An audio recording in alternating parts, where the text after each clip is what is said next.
Assalamualaikum warahmatullahi wabarakatuh.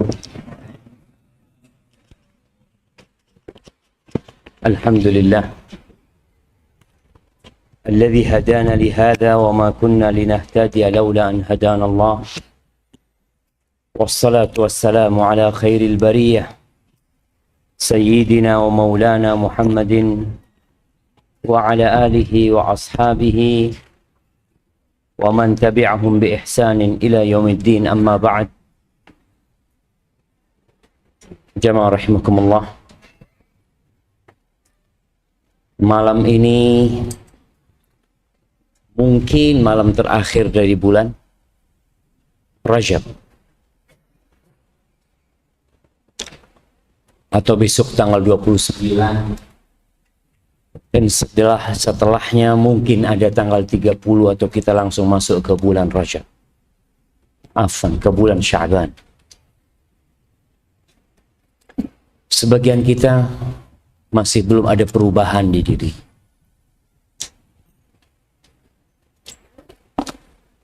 Belum ada persiapan yang terlihat bagi seorang yang hendak memasuki bulan Ramadan. Padahal kita tahu Allah Azza wa Jalla mengatakan wa fi dzalika falyatanafasil mutanafisun. Inilah yang seharusnya kita berlomba-lomba. Kita bersaing. Kita bersegera. Namun orang yang imannya lemah dengan hari akhir, tertipu dengan kenikmatan dunia, maka kita akan melihat dia bersantai ria, bermalas-malasan. Dan malam ini kita masuk ke bab tentang orang yang meminta perlindungan kepada Allah dari malas. Malas ini penyakit, jemaah. Sebagian kita apabila diajak untuk main bola, dia bisa bersegera tanpa ada raut wajah yang menunjukkan dia sedang capek atau lelah. 1 jam dia bermain tanpa terasa kelelahan dan keletihan. Sebagian kita kalau diajak jalan-jalan atau diajak untuk wisata kuliner, ngobrol berjam-jam dia tahan. Tapi tatkala diajak untuk sholat malam, berat bagi dia untuk melaksanakan. Apa yang harus kita lakukan? Dia berdoa. Kita lihat bagaimana Rasulullah SAW mengajarkan kepada kita doa. Nah, tafadhal dibaca. Ahsanallahu ilaikum wa hafizakumullah. Alhamdulillahi wassalatu wassalamu ala rasulillahi wa ala alihi wa sahbihi wa mawalah. Allahumma ighfir li syekhina wa li walidayhi wa li masyayikhih wa li hadirina wal mustami'in. Qala sahib kitabi al-adab al-mufrad wa huwa amirul mu'minin fil hadith Abu Abdullah Muhammad bin Ismail bin Ibrahim bin al-Mughirah bin Bardizbah al-Ju'fi al-Bukhari rahimahullahu ta'ala. Bab man ta'awwadha minal kasal. Haddatsana Khalid bin Makhlad qala haddatsana Sulaiman bin Bilal qala haddatsani Amr bin Abi Amr qala sami'tu Anas bin Malik yaqul kana an-nabiy sallallahu alaihi wasallam yukthiru an yaqul Allahumma inni a'udzu bika minal hammi wal hazan wal ajzi wal kasal wal jubni wal bukhli wa dala'id daini wa ghalabatir rijal. Barakallahu fiik. Imam Bukhari rahimahullahu ta'ala meriwayatkan dari Khalid bin Makhlad, dia berkata telah mengajarkan kepada kami Sulaiman bin Bilal, dia berkata telah mengajarkan kepadaku Amr bin Abi Amr, dia berkata aku mendengar Anas bin Malik khadimi Rasulullah sallallahu alaihi wasallam. Kita perlu belajar dari Anas bin Malik bagaimana kita memuliakan orang yang berilmu.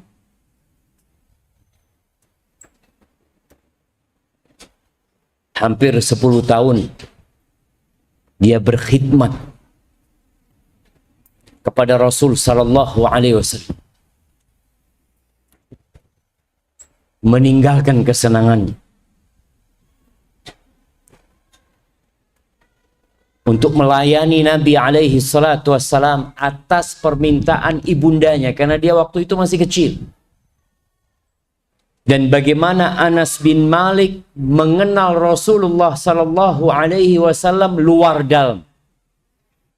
Di saat banyak sahabat yang hanya mengenal Nabi alaihi salatu wasallam tatkala di luar.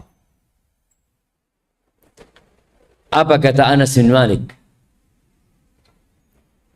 Kana Nabi sallallahu alaihi wasallam yukthiru an yaqul.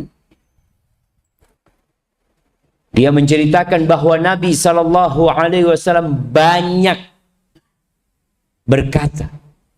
Sering kali beliau memanjatkan doa ini.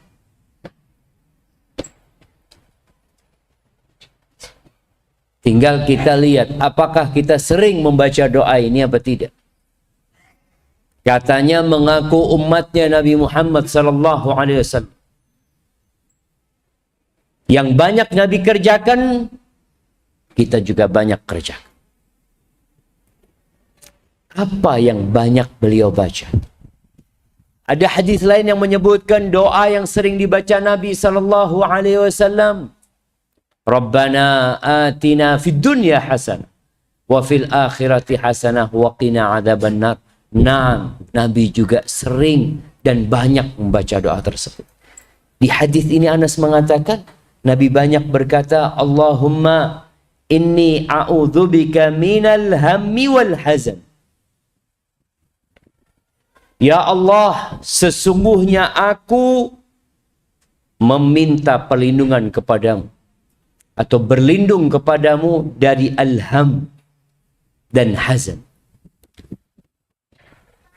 Apa perbedaan ham sama hazan? Ham itu kekhawatiran dengan masa yang akan datang. Ada orang yang kepikiran dengan sesuatu yang belum terjadi. Kemudian dia mulai membayangkan, nanti gimana kalau gini, nanti gimana kalau gini. Ada banyak kekhawatiran dia. Itu ham. Galau. Kekhawatiran dengan masa depan. Yang masih menyelesaikan skripsi. Takut gimana kalau nanti waktu penyerahan belum selesai. Gimana kalau nanti waktu bayar SPP fulusnya nggak ada? Gimana nanti kalau anak-anak mau lahir fulusnya dari mana? Itu ham. Dan kekhawatiran dengan masa yang akan datang ini menyita waktu kita. Sehingga kita tidak melakukan tindakan yang produktif. Karena kepikiran jam. Jadi beban pikiran kita. Seharusnya yang akan datang serahkan kepada Allah Azza wa Jalla. Gimana? Ya terserah Allah. Hasbunallahu ni'mal wakil. Maka beliau dari ham. Dari perasaan-perasaan, kekhawatiran-kekhawatiran dengan masa depan, dengan yang akan datang. Memang itu membuat kita khawatir. Tapi udah. Yang sedang daftar ke Madinah. Gimana kalau saya tidak diterima? Antum asalnya belum diterima. Memang belum diterima. Apa yang harus dilakukan? Kerjakan yang menjadi kewajiban antum hari ini. Hari ini. Hari esok belum tentu milik kita. Karena ada sebagian yang tadi, gimana kalau anak nggak keterima ya, terus fulan keterima. Gimana jemaah? Ya nggak gimana-gimana kan? Gimana? Kita nggak bisa berbuat apa-apa. Ketika terjadi yang tidak diinginkan, apa yang harusnya dilakukan seorang muslim? Inna lillahi wa inna ilaihi. Ya katakan kita tuh milik Allah. Manusia berencana, tapi yang terjadi adalah kehendak Allah Azza wa Jalla. Gimana kalau besok minyak habis di rumah? Ana kapan hari pagi-pagi beli sesuatu di minimarket, banyak orang datang. Ada minyak, nggak ada, nanti malam. Bayangin jemaah. Dia pagi mau masak, minyaknya datangnya baru malam. Apa yang seharusnya dilakukan muslim? Ya nggak udah goreng. Nggak usah goreng, hari ini nggak ada yang digoreng, semua dikukus. Selesai sebenarnya. Kadang-kala kita ini terbebani dengan sesuatu yang seharusnya nggak jadi beban. Minal ham. Yang kedua minal hazan. Ibnul Qayyim menyebutkan bahwa Nabi SAW dalam hadis ini, beliau meminta perlindungan dari 8 perkara. Dari 8 perkara. Yang semuanya bergandengan sebenarnya. Yang pertama, alham. Kekhawatiran dengan masa yang akan datang. Yang kedua, al-hazan. Kesedihan dengan masa lampau. Sesuatu yang sudah berlalu. Oleh karena itu orang yang istiqamah, innal ladzina qalu rabbuna Allah thumma istaqamu tatanazzalu alaihimul malaika alla takhafu wa la tahzanu. Ada kekhawatiran dengan masa lalu. Dulu anak pernah berbuat ini, anak gini, anak gini. Ada ketakutan. Itu orang yang istiqamah, nggak ada rasa takut dengan masa lalu dan khawatir dengan masa depan. Tapi hazan itu ada. Dan hazan ini juga termasuk penghapusan dosa. Tapi jangan sampai kita berlarut dalam kesedihan. Ada orang yang trauma dengan apa yang menimpa dia. Di sini kita harus tahu, ternyata lupa itu nikmat. Lupa itu nikmat, tapi jangan waktu di kelas, pas ujian. Tapi lupa, pernah ada kejadian yang membuat dia trauma. Sebagian orang itu karena tidak lupa dengan kejadian itu, takut naik motor. Naik motor gimana nanti? Kalau pas keluar, ada yang nabrak anak. Anak dulu pernah ditabrak gitu. Dan ditabrak waktu parkir lagi. Akhirnya dia nggak pernah parkir. Ya, waktu parkir ditabrak. Ini hazan. Dan ada orang yang sampai gila karena hazan. Kebayang dia. Anaknya meninggal dunia. Boleh jadi dia menjadi salah satu penyebab kelalaian dia. Ada seorang ibu ya. Gimana jemaah? Dia lagi nyuci. Dia tinggal sebentar. Anaknya itu main di dalam bak. Yang sebenarnya anak itu kalau nggak panik, dia bisa berdiri. Tapi karena dia panik, jatuh, tenggelam. Kalau ibu ini mulai berpikir yang tidak-tidak. Ini karena salahku, kenapa tadi nggak aku gendong, kenapa tadi nggak ini, nggak itu. Bisa gila tuh ibu. Bahkan na'udzubillah ada seorang ibu kemudian membunuh anak. Dia bunuh anaknya, satu persatu dia bunuh, kemudian dia bunuh diri. Ada kekhawatiran dari dia dengan yang pernah menimpa dia atau dengan yang akan datang. Kita perlu meminta perlindungan kepada Allah Azza wa Jalla. Kemudian yang ketiga dan keempat, beliau mengatakan wal ajzi wal kasal. Dan aku meminta perlindungan kepadamu ya Allah dari kelemahan dan dari kemalasan. Sudah kita pernah sebutkan di tempat ini bahwa al-ajz itu adamul qudrah, nggak punya kemampuan, bisa. Yang kedua al-kasal adamul iradah. Yang satu nggak mampu, nggak punya kemampuan, malas ini nggak punya kemauan. Dan dua-duanya tercela sebenarnya jamaah. Tapi ada al-ajaz yang bukan karena dia inginkan. Ada orang yang nggak bisa, dia berangkat ke masjid, nggak bisa Ustaz. Karena nggak mampu, lemah. Rasul sallallahu alaihi wasallam ketika ada orang sakit, di antara doa yang Nabi bacakan buat dia, Allahumma shfi abdaka fulan. Ya Allah, sembuhkan hambamu fulan. Yanka'u laka aduwan wa yamshi ila salat. Agar dia bisa menghadapi musuh lagi dan bisa berangkat menuju ke masjid untuk sholat. Karena orang kalau sakit nggak bisa, nggak mampu. Kita berlindung.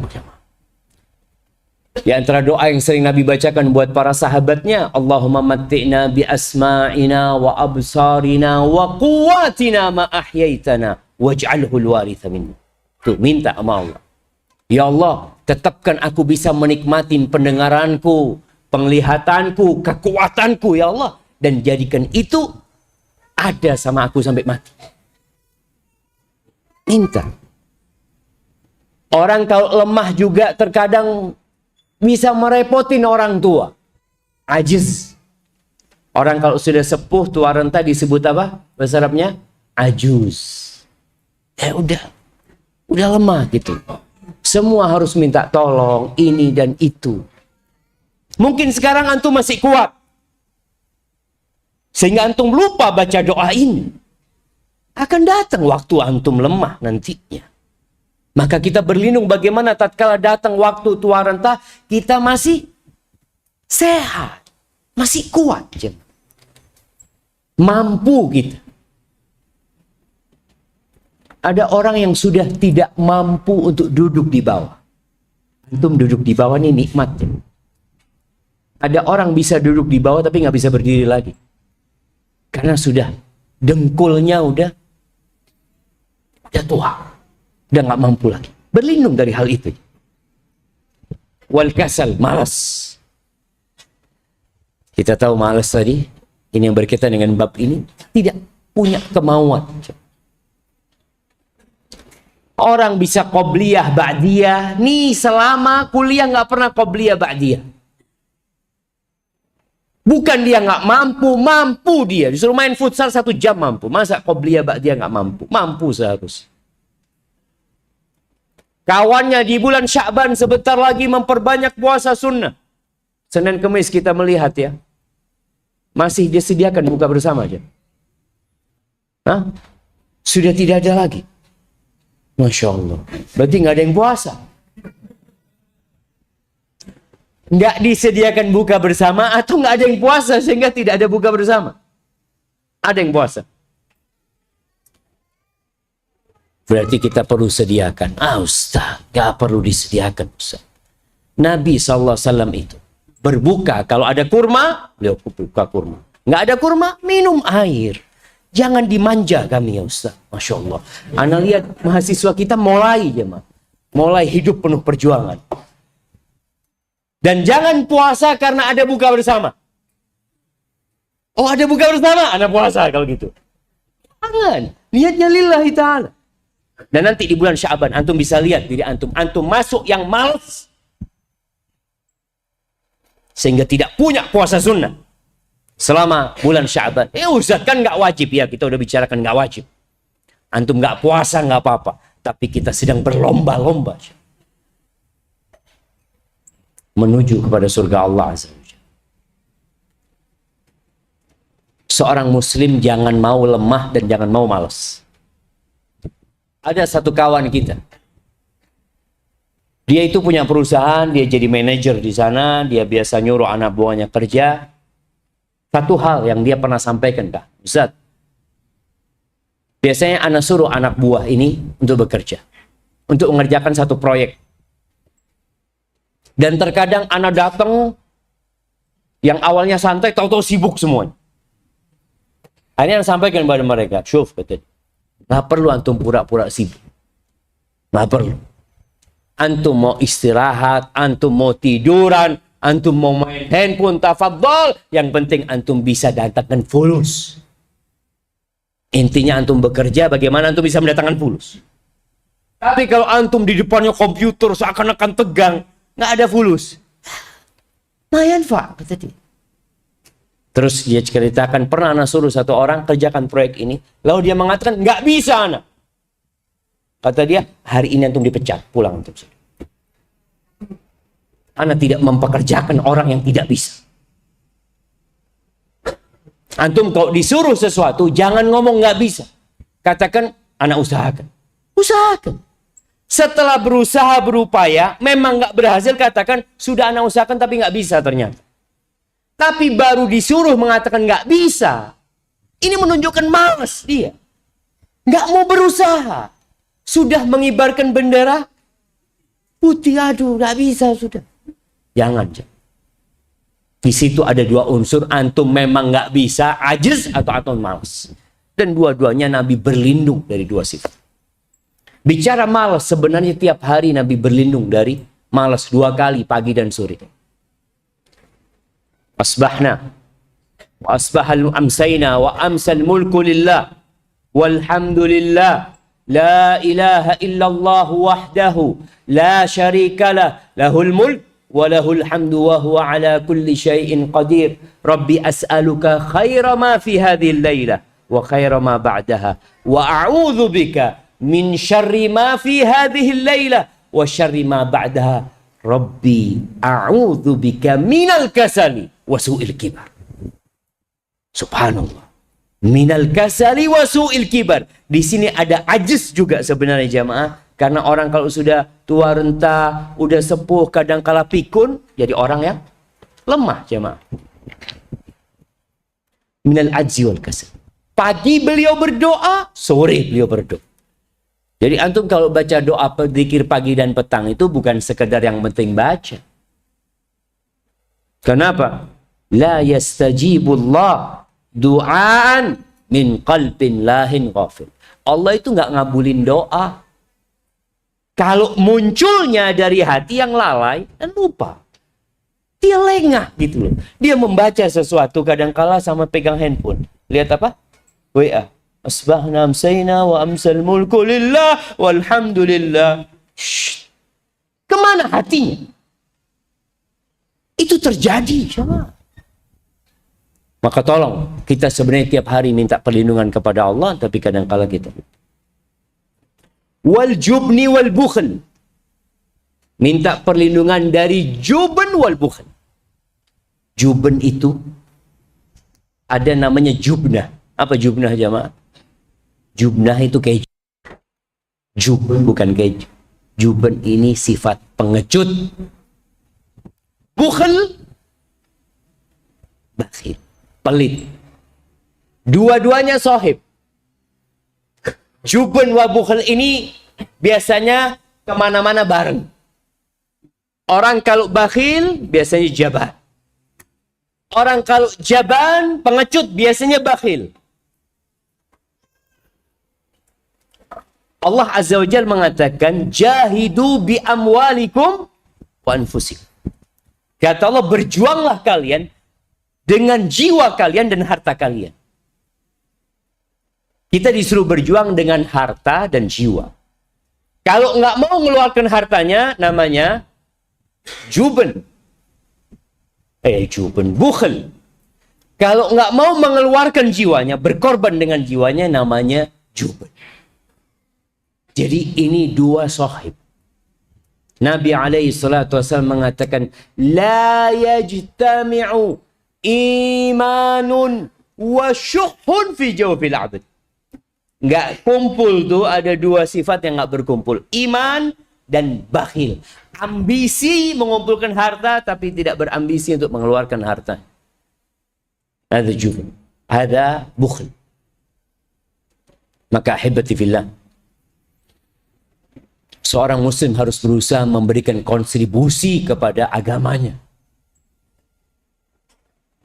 Antum punya jiwa. Kadang-kala anak ngomong sama istri anak, abang ini kepingin mati syahid. Kenapa? Ya pertama dapat bidadari banyak. Betul jamaah. Dapat berapa orang yang mati syahid? 72.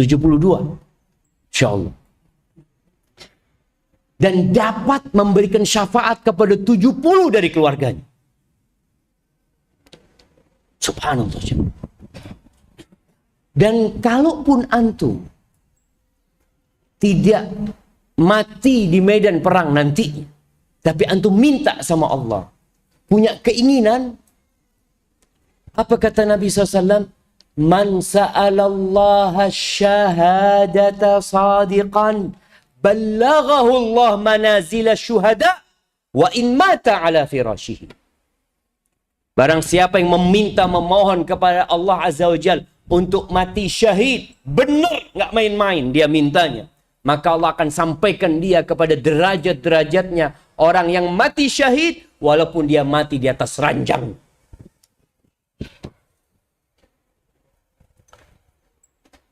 Dan Nabi SAW juga bersabda tentang urusan jubn ini jamaah. Man mata walam yaghzu walam yuhaddith nafsahu bil ghazwi mata ala syu'batin minan nifaq. Barang siapa yang mati dalam kondisi belum berperang dan tidak pernah ngomong kepada dirinya untuk ikut berjuang, maka dia mati di atas salah satu cabang kemunafikan. Dan bagaimana orang akan berpikir berjuang kalau dia punya sifat jubn? Maka berlindung dari jubn. Apa yang dikatakan Khalid bin Walid ketika mati di atas ranjangnya jemaah? Khalid bin Walid mati di atas ranjang. Padahal di tubuhnya tidak ada, Khalid ini nggak kebal ternyata jemaah. Di seluruh tubuhnya Khalid bin Walid itu ada bekas tebasan pedang atau anak panah atau tombak yang menghujam ke tubuh. Semua hampir rata, tidak ada satu jengkal pun kecuali ada luka-luka di tubuhnya Khalid bin Walid. Ketika dia mati di atas ranjangnya jemaah, mati di atas ranjangnya. Apa kata Khalid bin Walid? La namat a'yunul jubala. Semoga nggak bisa tidur orang-orang yang pengecut. Orang kalau pengecut itu nggak bisa tidur. Semoga nggak bisa tidur mereka. Ha'anada amutu kama yamutu tsaur. Nih aku sekarang mati seperti matinya sapi jantan. Mati di atas ranjangnya, tidak mati di medan perang. Padahal tubuhnya penuh dengan luka. Syaja'ah itu sabru sa'ah. Keberanian itu adalah kesabaran sesaat saja. Dan berani berinfak itu juga keberanian. Jadi ada dua syaja'ah. Syaja'ah yang berkaitan dengan jiwa dan syaja'ah keberanian yang berkaitan dengan hartanya. Taib. Ini dua yang berdampingan. Kemudian jamaah yang ketiga, yang terakhir, yang keempat ya, yang berdampingan. Jadi ada 8 hal, 2. Yang terakhir, wa dhala'id dain wa ghalabatir rijal. Ini bicara hutang. Jangan sampai aku terlilit hutang. Orang kalau terlilit hutang itu sama. Dia akan sulit tidur. Hutang itu hammun bil lail wa dhullun bin nahar. Hutang itu bikin ham. Di malam hari kekhawatiran besok gimana kalau ketemu orang yang nagih hutang. Ya. Gimana nanti kalau disita rumahnya. Bagaimana nanti ada kekhawatiran. Hamun billail yang membuat dia sulit tidur. Maka kalau bisa jangan berhutang. Tapi kadangkala terpaksa Anda berhutang. Ustaz. Untuk bayar SPP. Ya terpaksa. Terpaksa Anda berhutang untuk ngobatin orang tua yang sakit. Terpaksa Anda berhutang Ustaz. Karena istri Anda kepingin iPhone 13 Ustaz. Ini bukan terpaksa aja. Ini bukan bicara kebutuhan. Tapi bicara gaya hidup, bicara kemauan. Kemauan orang itu nggak ada habisnya. Kebutuhan kita sangat terbatas. Kalau bicara baju, antum perlu baju berapa? Berapa orang perlu baju jemaah dalam hidupnya? 2. 1 dipakai, 1 buat salin. Betul nggak? Kalau bicara kebutuhan. Kebutuhan motor, ya yang penting nggak mogok. Bisa mengantarkan ke tempat tujuan, selesai. Tapi kalau bicara keinginan, nggak ada batasnya. Makanya kenapa orang-orang bikin motor macem-macem? Karena untuk kemauan dan bukan kebutuhan. Ada teman cerita, Zat, anak ini dapat hasil penelitian atau apa. Ternyata semua orang itu membeli sesuatu, membeli mobil khususnya dia katakan 80% itu karena emosi Ustaz. Yang 20% pakai akalnya, logika. Makanya lihat, ada orang beli mobil yang cukup cuma 2 orang doang jemaah. Itu akalnya apa perasaannya?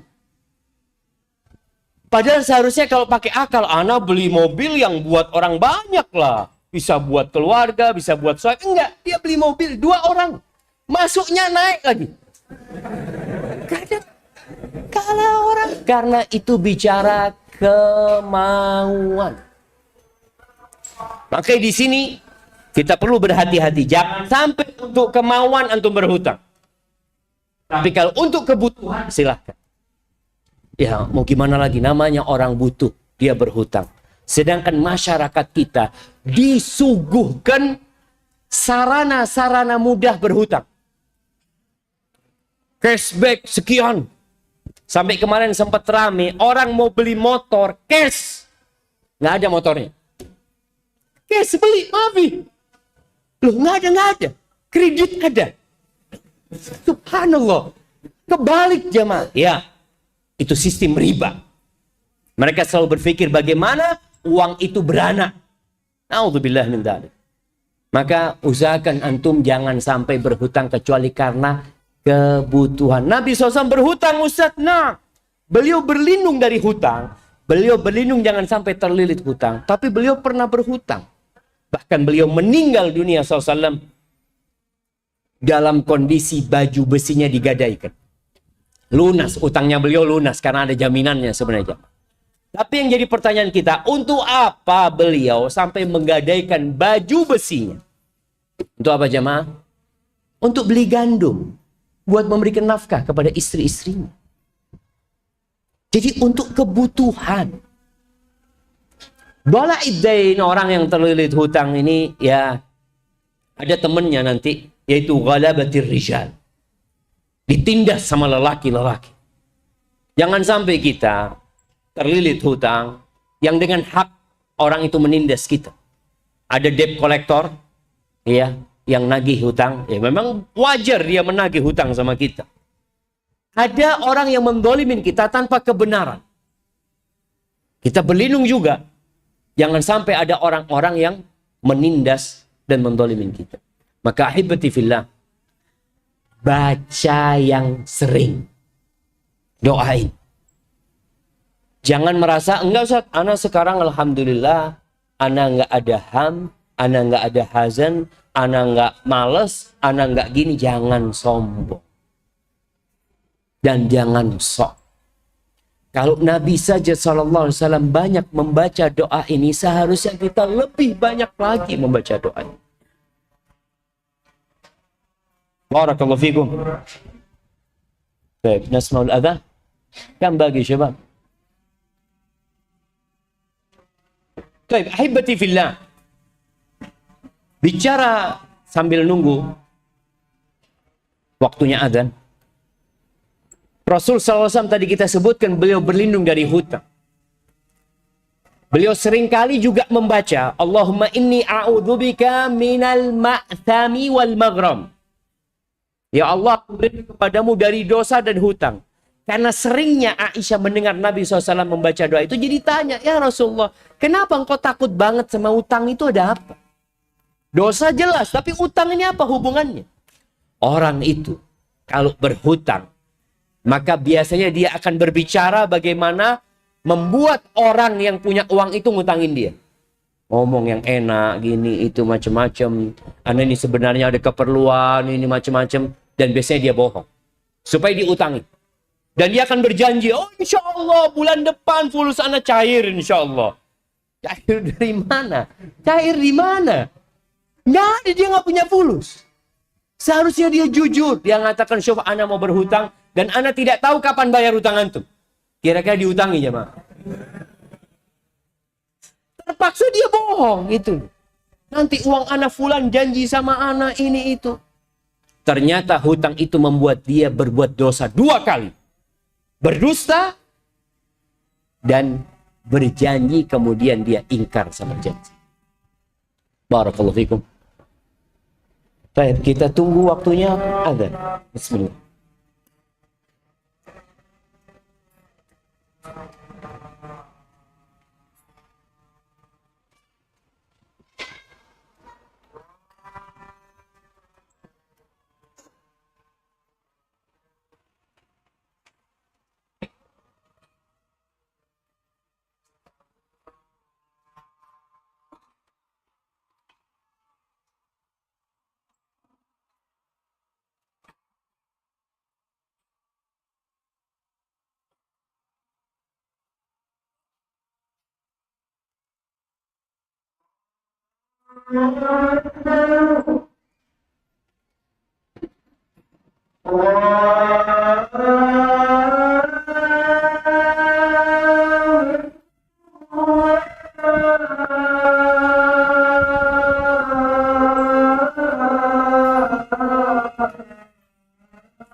Allahumma salli wa sallim ala nabiyyina Muhammad. Alhamdulillah, doa dari sering dibaca Nabi SAW mungkin boleh jadi menjadi doa kalau takut sama begal, sama perampok. Karena di akhir doa itu Nabi berlindung dari min dhana'id dain, dari terlilit hutang. Dan tidak selalu yang kalau bicara dililit hutang, kita akan ditindas, kita akan dipenjarakan kadang kala orang. Tapi orang itu melakukan perbuatan itu dengan benar, punya hak.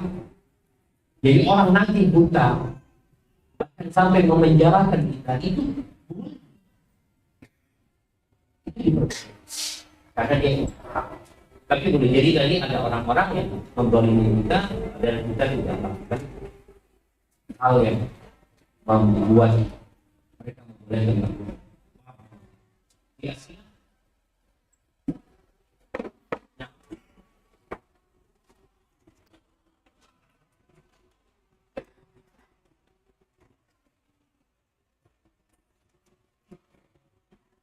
apakah tentara-tentara yang beliau berperang termasuk di dalam orang yang mendapatkan pahala syuhada kalau dia mati di atas kasurnya? Tergantung niat.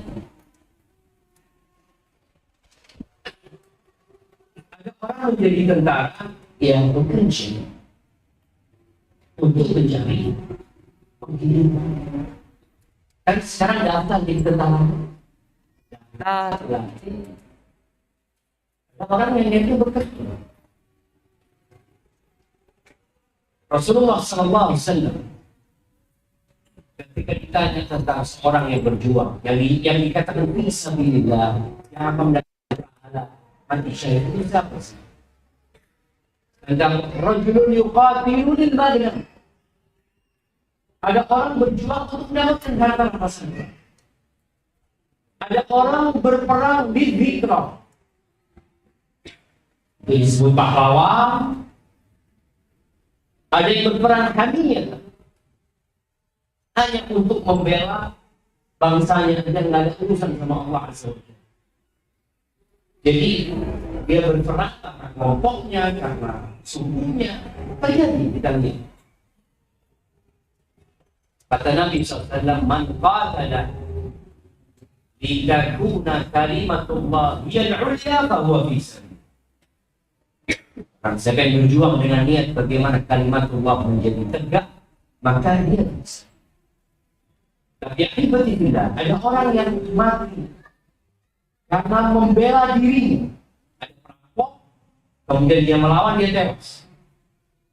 Itu akan masuk dapat pahala syahid ya. Man qutila duna malihi fahuwa man qutila duna ahlihi fahuwa dia masuk syahid, akan mendapatkan hal itu. Jadi seorang yang menjadi tentara, yang dia niat untuk menjaga bumi Allah Azza wa Jalla, untuk memberikan keamanan kepada orang-orang beribadah kepada Allah di negeri ini, insya Allah dia akan mendapatkan hal itu. Tapi kalau tujuannya hanya bekerja supaya dapat gaji, dia dapat gaji selesai. Karena itu yang dia ingin. Oleh karena itu kita harus memperbaiki niat kita. Kerjanya sama. Kalau bicara orang yang perang itu sama, berangkat perang. Bedanya apa? Niatnya berbeda. Dua-duanya sama mati di medan perang. Matinya sama-sama ketembak. Menurut kita kan menghukumi secara dohir. Mati bisa bililah dari jalan Allah. Boleh jadi yang satu di neraka, yang satu di surga. Kenapa? Nanti akan ada penimbangan amalan. Kita ingat di antara orang yang pertama kali menjadi korek api neraka itu syahid. Orang yang mati syahid di medan perang. Secara hukum manusia dia mati syahid di medan perang. Dia tidak dimandikan. Dia dikafani, ya di bajunya itu dengan darah-darahnya dia dikafani. Karena hukumnya orang mati di medan perang seperti itu. Secara hukum duniawi jelas. Tapi di akhirat akan ada sidang. Akan ditanya kepada orang ini, kau gunakan itu apa nikmat-nikmat yang kuberikan kepada? Kata orang ini, qataltu bik, berjuang di jalanmu, fisabilillah, sampai aku tewas. Medan perang. Betul dia tewas di medan perang. Tapi kata Allah Azza wa Jalla, kada. Oh. Innama qatalta yuqal jari. Kau berjuang sama ini hanya untuk mendapatkan sebutan jari, seorang pemberani, seorang pahlawan, waqati, dan itu sudah kau dapat. Maka dia yang menjadi tentara, hendaklah mereka memperbaiki niatnya. Bagaimana niat lillahi ta'ala. Dan sejatinya seorang muslim itu berikrar, inna salati wa nusuki wa mahyaya wa mamati lillahi rabbil alamin. Apalagi teman-teman kita mungkin tentara yang tewas di Papua ya. Kita lihat yang mereka berjuang untuk menjaga negeri ini, kemudian mereka tewas di sana. Allah punya supaya engkau bukan hanya dapat gaji, supaya tidak hanya dapat gelar pahlawan, bangsa nanti dimakamkan secara militer, bukan hanya itu kalau ini. Kalau itu kalau ini selesai. Tapi niat lillahi ta'ala yang lainnya.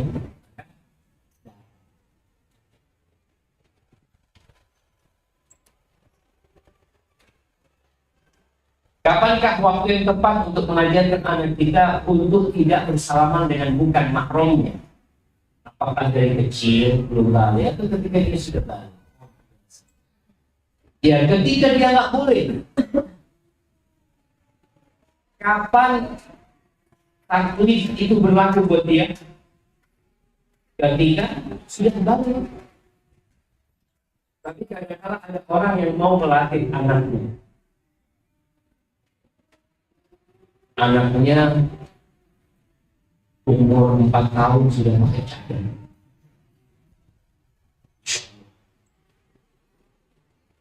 Allah anak rasa belum waktu. Sholat saja anak itu disuruh mulai umur berapa? 7 tahun. Kalau kita jangan sampai berlebih-lebih. Itu doa ya, semoga anak meninggal. Tapi jelas anak perempuan jemaah, tolong dibiasakan untuk tidak membuka auratnya di depan orang, di depan kakaknya yang laki. Karena kadang-kala di kampung-kampung, di desa-desa itu nggak apa-apa, dia kan masih belum balik. Kadang umur 7 tahun, ya. Memang belum balik.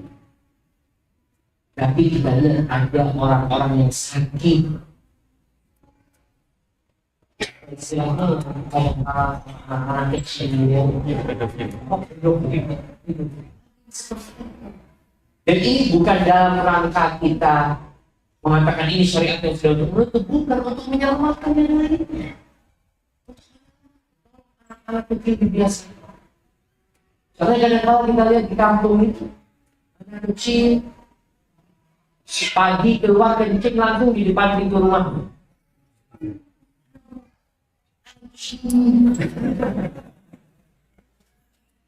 Ya kalau yang itu biasa. Tapi kalau untuk sama, pokoknya ketika dia sudah mulai menginjak balik, ajarkan bahwa dia kuliah, udah lagi, dia balik, ya.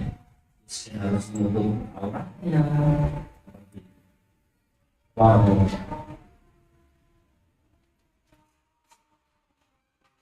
Keluarga saya belum mengenal sunnah. Saya dipaksa ikut acara-acara yang tidak sesuai dengan sunnah. Ibu saya pernah bilang kepada saya bahwa dia tidak ridho dengan saya kalau saya masih ikut aliran seperti ini. Saya juga dapat ancaman dari keluarga saya. Apa yang harus saya lakukan sebagai muslim? Doakan saya kalau dia menuruti orang tua karena dia mau melakukan hal-hal besar. Dosakan saya kalau tidak. Ini bagi benar. Sebenarnya ada hadis selanjutnya, tidak akan bahas tentang hadis Sa'ad bin Malik. Bagaimana tatkala dia masuk Islam, ibu dia itu mengatakan, dia Sa'ad, katanya agamamu menyuruhmu untuk berbakti kepada kedua orang tua. Kenapa kau tidak nurut sama aku? Lalu ibunya bersumpah untuk mogok makan. Dagang. Mereka mogok makan itu kebiasaan orang jahiliyah. Mogok makan sampai atau sampai kau meninggalkan Muhammad. Beracun. Ini orang tua yang kita harus berbakti kepadanya, tapi ternyata kita melakukan perbuatan yang Allah tidak meridhoi. Apa yang harus dilakukan? Saat berusaha untuk merayu keluarganya, punya maksa ibunya untuk makan. Ya, kalau mau makan itu ibunya kan nggak mau dibuka mulutnya. Kalau bahasa Jembernya itu dicontang.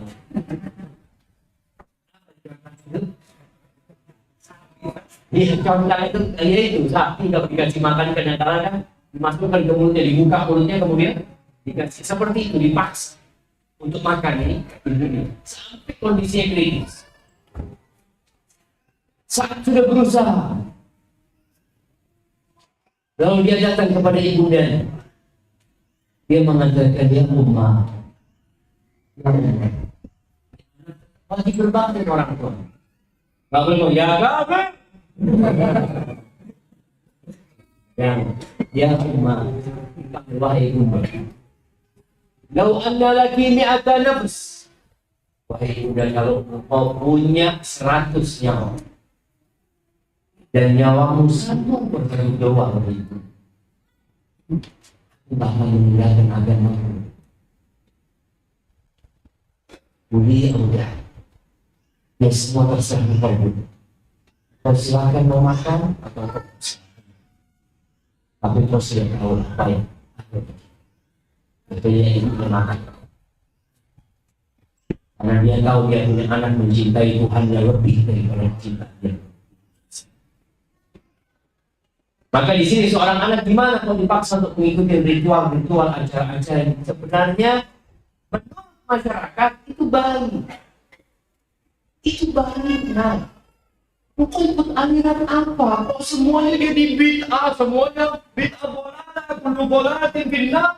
Bapak ibu mulai masuk neraka semuanya. Kadang-kadang seperti itu, mereka memahami ucapan itu seperti itu jemaah. Maka engkau harus menunjukkan kecintaan. Sampai kepada orang tua, ayah, bunda, aku masih belajar. Aku terus belajar. Bukan aku nggak mau nurut sama orang tua. Ayah bunda suruh aku naik ke gunung, aku akan berangkat. Tapi kalau yang ini ada masalah. Masalahnya, aku takut gak lebih baik sama orang. Jadi kadang-kadang anak ini karena baru ngaji, bahasanya itu pencet. Datang kendalanya. Ya gitu. Tidak itu ngomong biasa, minta maaf, anak masih belajar. Anak akan cari tahu. Kalau ini yang bunda katakan ini amalan ini, umpamanya ritual setelah kematian, kalau ini memang dilakukan Nabi SAW. Hidup apa? Aku belajar. Maka kalau nanti aku salah, tolong dibimbing. Aku tetap anakku. Dan ketaatan kepada orang dalam kehidupan Allah Asal-Jal. Apa ada di makhluk dimaksudkan Allah. Kalau urusannya ada kemaksiatan, nggak boleh. Al-Imam Ahmad bin Hanbal ditanya, gimana kalau seorang anak dipanggil sama bapaknya? Ternyata bapaknya di rumah, yang rumah itu pakai karpet dari sutra. Gimana? Dia dipanggil sama anak. Syafiq, masuk rumah, masuk. Padahal nggak boleh kita berjalan duduk di atas. Dari mama, ini wajib.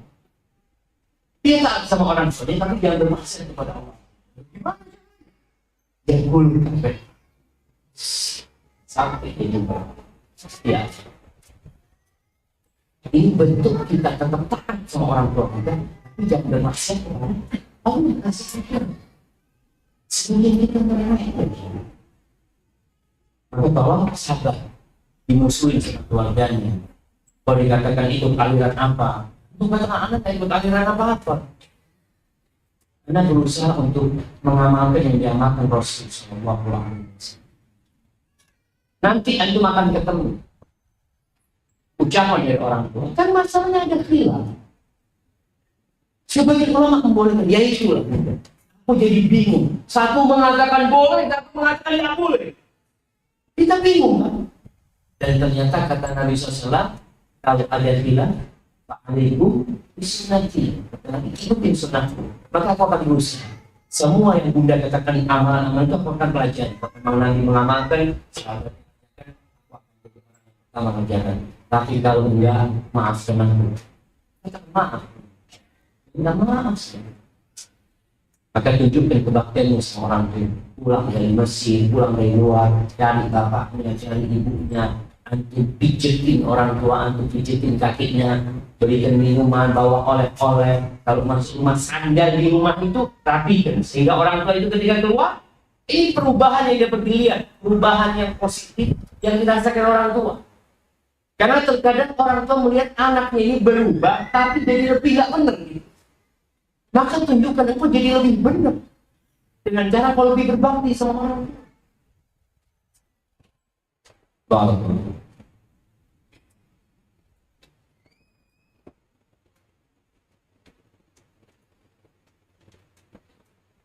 Anda ingin bertanya mengenai bagaimana dengan orang tua yang umur, yang tidak ada, yang tidak ada semangat dalam hidup, sedih terus menerus, dan hidup bagaimana? Ya, tidak ada semangat dalam hidup. Bagaimana sikap kita? Masya Allah. Dia jemaah, ada orang tua kita kalau sudah sepuh, ya, dia merasa nggak ada manfaatnya. Karena kayaknya nggak buatin anak-anak. Sepertinya anak juga, ya banyak dosa, macam-macam. Apa dosa? Kasih doa dan buat orang. Kemudian mau sampaikan kepada orang tua. Apabila orang tua sudah sakit-sakit, sakit yang menyebabkan dia tidak bisa beraktivitas, itu semangat hidupnya semakin. Maka anak harus lebih dekat. Kasih kegiatan waktu. Tanya orang tua tentang urusan hidup ini. Momen kalau ibu, ya ibu, resep untuk buat ini gimana gitu. Sekarang kan sudah ada Google, aku nggak pernah lagi tanya sama emak itu. Tanya ke Mbak Google. Sesuatu yang bisa untuk tanyakan kepada ibu, untuk bikin ibu ini punya kesibukan. Antum tanya, cerita ibu dulu, ibu gimana, itu mulai semangat hidupnya, mulai tumbuh lagi. Karena dia merasakan anaknya butuh sama orang tua. Tapi kalau dia melihat anaknya nggak butuh sama orang tua, kadang-kadang sudah ada. Makanya pernah saya sampaikan atau di sini dalam tempat lain, biru walidain itu furu. Kalau orang tua itu ada seni. Ingat bagaimana seorang anak yang dia biasa ngasih orang tuanya tiap bulan, ya kira-kira dia ngasih orang tuanya tiap bulan itu 180 juta. Orang kaya dia kasih sama orang tua, tapi dia ingin menunjukkan kalau anaknya butuh sama orang tua. Nanti belanja ke pasar atau apa, atau makan ya di restoran, anak ini sengaja gak bawa dompet. Pas lagi dikasih, dia ngomong, "Bunda, ana nggak mau dompet bunda." Apa ini? Benar, pakai duitnya Umi. Jadi Uminya merasa anaknya butuh sama dia gitu. Ini yang terkadang hilang dari anak ketika orang tuanya. Dia sudah hidup mandiri dan tidak perlu sama orang tuanya. Bahkan mungkin orang tuanya mati, dia nggak merasa kehilangan orang tuanya. Maka di sini juga sama. Bagaimana orang tuanya benar-benar merasakan anak-anaknya butuh sama dia. Minta doanya orang tua. Kemudian dia boleh jadi ngaji bareng sama orang tua. Apa kegiatan-kegiatan bersama yang menyebabkan orang tua itu ada semangat hidup jemaah. Dan kalau bicara untuk akhirat, kita tahu khairun nasi man umruhu hasana. Sebaik-baiknya manusia yang panjang umurnya dan baik akhlak. Dan sampaikan kepada orang tua, kalau saya tahu ayah udah mati nggak bisa nambah apa, ini kesempatan gitu. Satu tasbih itu lebih baik daripada dunia ini. Kemudian bisa nambah berzikir, membaca la ilaha illallah. Mungkin seperti itu jemaah. Hada wallahu a'lam bissawab. Wassallallahu ala nabiyyina Muhammadin wa ala alihi wasallam.